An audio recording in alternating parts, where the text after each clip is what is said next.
C'est incroyable!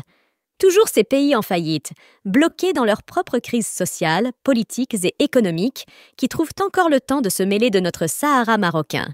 Vraiment, un club de frustrés géopolitiques.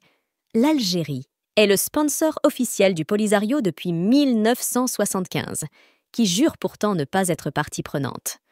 Depuis son indépendance en 1962, son exploit le plus marquant reste d'avoir allongé les files d'attente pour des produits de première nécessité, malgré des ressources pétrolières et gazières considérables. Pendant que son peuple traverse la Méditerranée à la nage pour chercher un avenir en Europe, elle trouve encore le moyen de débattre du Sahara marocain. Ironiquement, la Kabylie, avec son président potentiel installé en Europe, réclame l'autodétermination sans que cela semble les inquiéter autant. Quelle blague!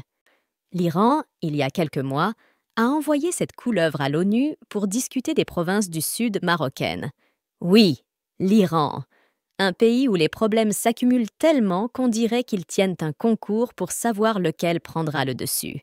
Un État qui a réussi l'exploit de refermer ses propres frontières, sur son propre peuple, et qui ose donner des leçons.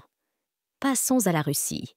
Hier encore, Sergueï Lavrov, avec une assurance déconcertante, a déclaré que la question du Sahara devait être réglée sur la base d'un consentement bilatéral. Sympa le petit Lavrov, mais il faudrait peut-être d'abord penser à résoudre ton problème ukrainien, non?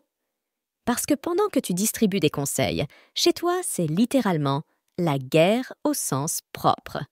Et que dire de certains pays subsahariens, au lieu de se pencher sur leur position constante en bas de l'échelle du développement économique et humain, se permettent de jouer les experts géopolitiques.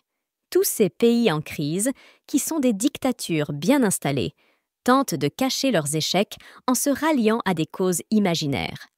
Certains dirigeants occupent la même chaise depuis plus de 20 ans, tandis que d'autres gagnent des élections avec des taux pharaoniques. Ils cherchent à exister sur la scène internationale, mais en réalité, ils sont absents pour leur propre population. Alors, occupez-vous de vos oignons. Le nôtre est déjà bien assaisonné. Pendant que vous criez à gauche et à droite, sachez que les provinces du Sud, sous la souveraineté marocaine, connaissent un développement économique et social bien plus significatif que tout ce que vous-même réunis êtes capables de réaliser. Admirez le paysage, contemplez l'image et fermez-la une bonne fois pour toutes. Bisous!